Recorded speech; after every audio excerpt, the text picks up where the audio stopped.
Kredagro sizə yalan danışır. 3 gün açılacaq dediyi proqram hələ də açılmayıb.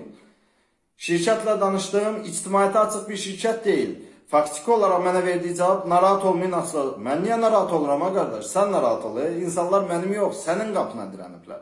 Tənzimləyici qurum Mərkəzi Bankda bir çönüb demir ki, qardaş, sənin bu proqramı yeniləyirəm adı altında gördüyün iş 3 gündən çox çəkdi və bu proqramda niyə 3 gün yazıb insanları intizarda saxlayırsan?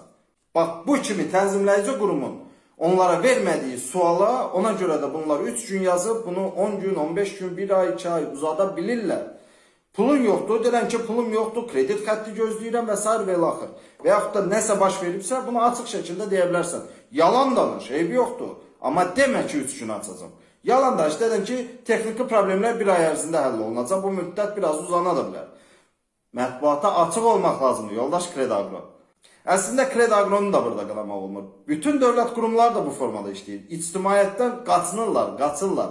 Başa düşmək biraz mümkündür. Amma kommersiya şirkətləri, BOK-lar, banklar, sığorta şirkətləri, Azərbaycanda 54 BOK, 21 bank, 21 sığorta şirkət var. Hamısıyla demək olar ki, istisnalar olmaqla çox gözəl münasibətimiz var. Amma Kredagro özünü çəkib qoyub dağın başına. Elə bil ki, bundan yoxdur ölkədə. Qardaş, səndən 54 dənə deyir.